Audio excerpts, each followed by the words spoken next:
Sí, realmente yo creo que tenemos una agenda compartida en muchos temas. Hemos hablado de la próxima conferencia de las partes de cambio climático en Bonn he comprometido el apoyo del Grupo de los 77 y China, del cual Ecuador es presidente, para empujar la agenda de puesta en práctica, de implementación del Acuerdo de París. En los temas de cambio climático hay muchas coincidencias. Hemos discutido también, he venido a presentar una iniciativa que tiene el presidente ecuatoriano Lenín Moreno para congregar a los 8 países de la cuenca amazónica, a los 8 presidentes y hacer un compromiso para lograr muy pronto una deforestación neta cero en la cuenca amazónica. Ese será quizá el aporte más importante de los 8 países a la reducción de emisiones y a combatir el cambio climático. Ha habido mucho interés de parte del ministro Hulot y quedamos en seguir trabajando en esa dirección con la idea de tener una reunión de cancilleres de este año y quizá ojalá una cumbre de presidentes amazónicos el año que entra. Hemos coincidido también en los esfuerzos que estamos haciendo en los temas de conservación de la biodiversidad marina. El tema de los océanos es un tema que le preocupa mucho a Francia y que le preocupa mucho al Ecuador. La conservación y el cuidado de la diversidad biológica, sobre todo el Ecuador al ser un país megadiverso. Hemos intercambiado ideas sobre lo que nosotros llamamos ahora la diplomacia verde, es decir, realmente trabajar con la comunidad internacional porque la crisis ambiental no tiene fronteras. La crisis ambiental es una crisis global. Hemos tratado también sobre la iniciativa ecuatoriana que se lleva a cabo en el Consejo de Derechos Humanos en Ginebra de avanzar en la negociación de un tratado vinculante sobre empresas transnacionales y derechos humanos. Y eso está muy a tono con la ley francesa que se pasó hace pocos meses sobre el debido proceso y la transparencia en las empresas. Así es que muchos temas en común, una extensa agenda en materia ambiental. También hemos mencionado la iniciativa ecuatoriana de establecer un mecanismo de cooperación fiscal, es decir, donde los países nos comprometamos a combatir la evasión y la elusión fiscal, que para los países en desarrollo es quizá uno de los mayores obstáculos para cumplir la Agenda 2030, la Agenda de los Objetivos de Desarrollo Sostenible.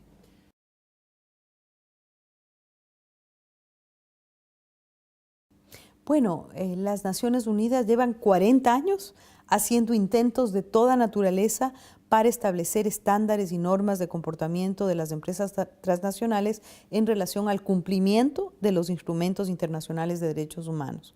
Y varios intentos fallidos, luego unos principios que son voluntarios, que cada país los acoge y los implementa de acuerdo a su propia decisión soberana, ¿no? Y luego finalmente en el año 2014, en el Consejo de Derechos Humanos, yo digo un gran hito en el derecho internacional de los derechos humanos. Una resolución propuesta por Sudáfrica y por Ecuador, la resolución 269, que establece un mandato para crear un grupo de trabajo intergubernamental que se encargue de negociar un instrumento vinculante sobre empresas transnacionales y derechos humanos.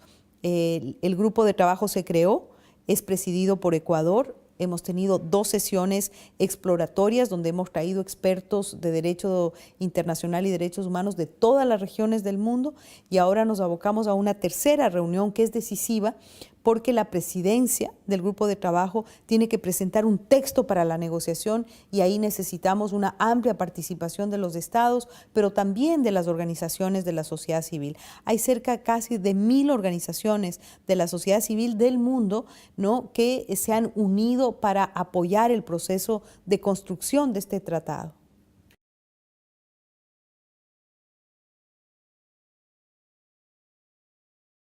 Bueno, la idea de este tratado, de este nuevo acuerdo mundial vinculante, es decir, obligatorio, es que exista primero reglas claras, donde cualquier empresa transnacional, no importe dónde esté operando, sepa que tiene que cumplir los estándares internacionales en materia de derechos humanos, derechos laborales, prevención de la contaminación, derechos, en el caso ecuatoriano, derechos de la naturaleza, ¿no? Y utilizar los más altos estándares.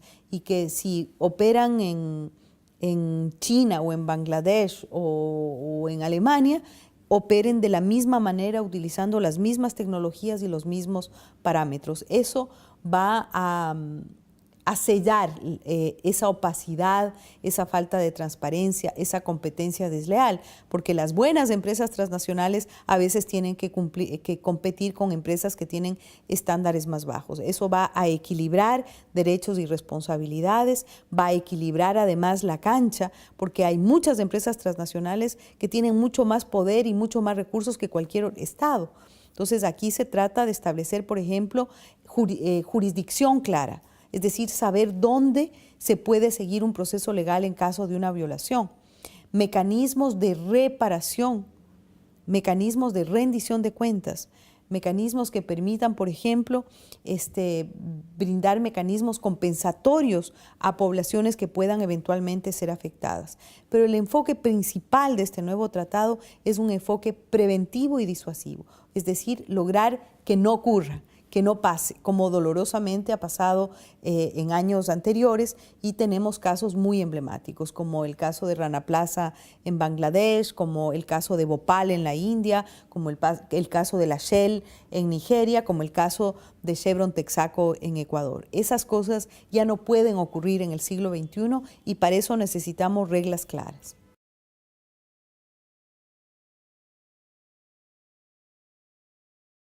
Bueno, efectivamente, tenemos aliados cada vez más. Lo positivo es que cada vez más tenemos países que realmente se dan cuenta que se necesita una nueva ética, una nueva forma de producir en el mundo.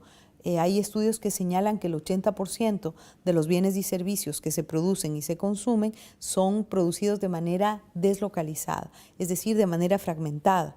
Entonces, la idea es que exista una norma que selle toda la cadena de valor, es decir, toda la cadena de producción. Y eso en materia legal es absolutamente necesario.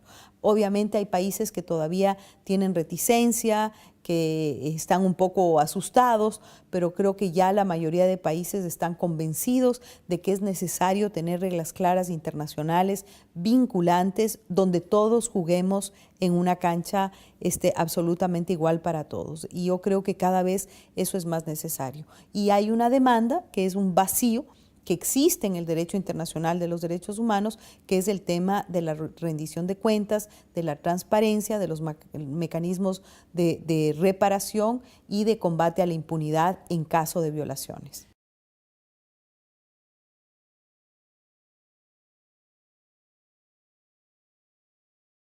Bueno, hay un grupo de trabajo, hay una negociación en curso y yo creo que dependerá de la decisión y la voluntad política de los Estados miembros de las Naciones Unidas.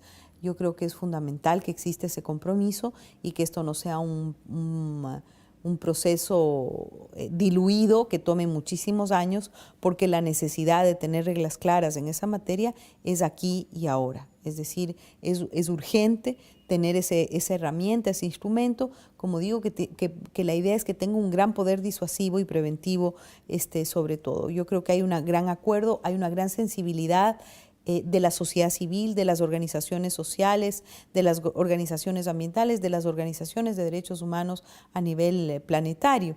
Hay una coalición que se ha formado a nivel mundial donde están cerca de 900 organizaciones no gubernamentales y organizaciones sociales que se han juntado, y creo que los estados debemos responder a ese llamado, a ese clamor de la sociedad civil organizada a nivel mundial.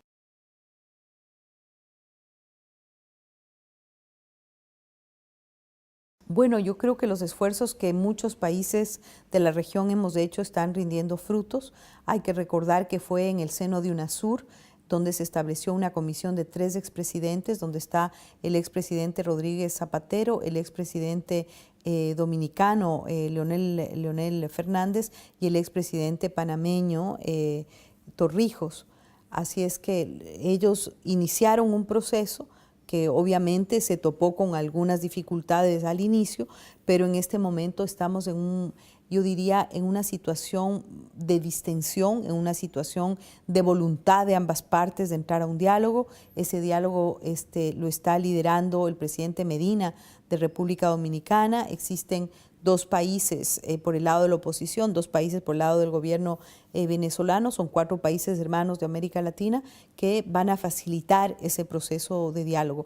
Vemos ese proceso, ese acercamiento como muy prometedor. Yo creo que la situación de distensión interna en Venezuela también es algo que nos da muchísima esperanza, y creo que la paz, la reconciliación en Venezuela va a beneficiar a toda la región. Y el Ecuador ha estado haciendo un trabajo silencioso. Como hemos dicho, la posición ecuatoriana es de no injerencia, de respeto a la soberanía, pero no injerencia no quiere decir indiferencia. Así es que hemos estado intentando tender puentes, acercar posiciones, y ahora se consolida este proceso de diálogo que nos da muchísima esperanza.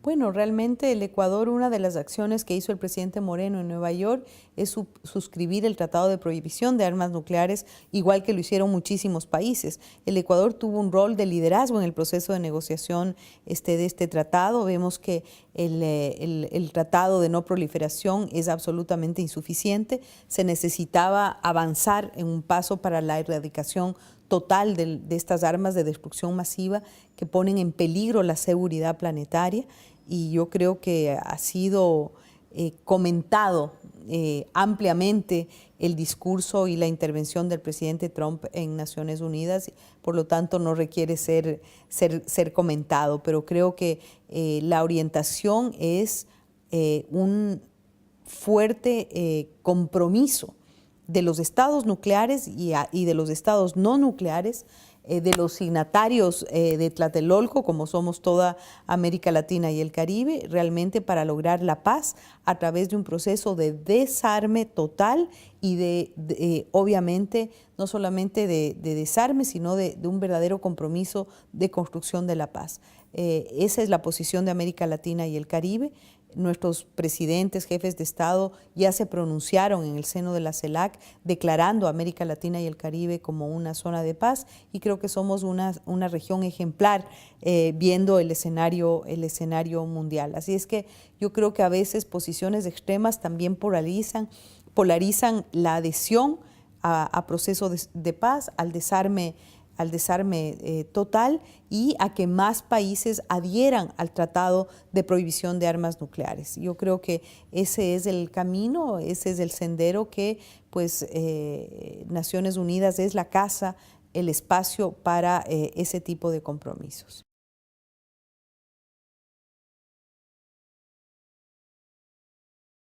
Bueno, la presidencia ecuatoriana, el G77 y China ha sido muy productiva. Hemos llevado temas de gran importancia para la humanidad durante la presidencia, que se extiende obviamente hasta el mes de diciembre. Muchas conquistas, por ejemplo, uno de los temas estrella del Ecuador es un acuerdo mundial en pro de la transparencia y de la justicia fiscal. Estamos trabajando en la idea de crear un grupo intergubernamental que se encargue de fortalecer los mecanismos de cooperación fiscal para evitar y combatir la evasión y la elusión fiscal. Eso será quizá uno de los mayores logros en favor del desarrollo de los países del sur global. Son 134 países quienes conforman el G77, originalmente 77, luego China, y ahora somos 134. El segundo tema, el tema de la necesidad de un tratado vinculante en materia de derechos humanos que regule a las transnacionales en ese tema. El tercer tema muy importante que Ecuador ha empujado con fuerza es la idea de un pacto global sobre la migración. Sabemos que estamos viviendo una crisis en materia migratoria. América Latina y el Ecuador yo creo que tienen muchas experiencias que compartir. Ecuador es el país de la ciudadanía universal, es el país con una ley de movilidad humana que considerada una de las de mayor avanzada, más progresistas y garantistas que existe, y queremos compartir esa experiencia con otros países. Y existe una decisión y una voluntad del secretario general, del presidente de la Asamblea General, de avanzar en este pacto global por la migración, y los temas ambientales y los temas de la Agenda 2030 de Desarrollo Sostenible, sobre todo la parte de financiación para el desarrollo. Es decir, es una agenda completa. No ha sido fácil llegar a acuerdos con 134 países en estos temas, y ahora que se acerca la Conferencia de las Partes de Cambio Climático en Bonn, llevaremos una potente posición del G77 y China a esa conferencia.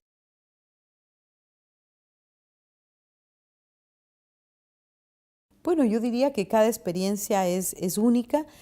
Quizá nos encontramos en un contexto regional un poco más complejo que cuando fui canciller en el año 2007. Estamos poniéndole mucho empeño a fortalecer la integración y la cooperación en América Latina, incluso en un contexto donde existe una gran diversidad de modelos políticos y de posiciones, pero creemos que lo que nos une en América Latina es mucho más que lo que nos separa, y Ecuador está haciendo un enorme esfuerzo en ese sentido. Ahora hay otros derroteros, hay otros desafíos. Estamos viviendo una profundización de la crisis climática, una profundización de la crisis migratoria.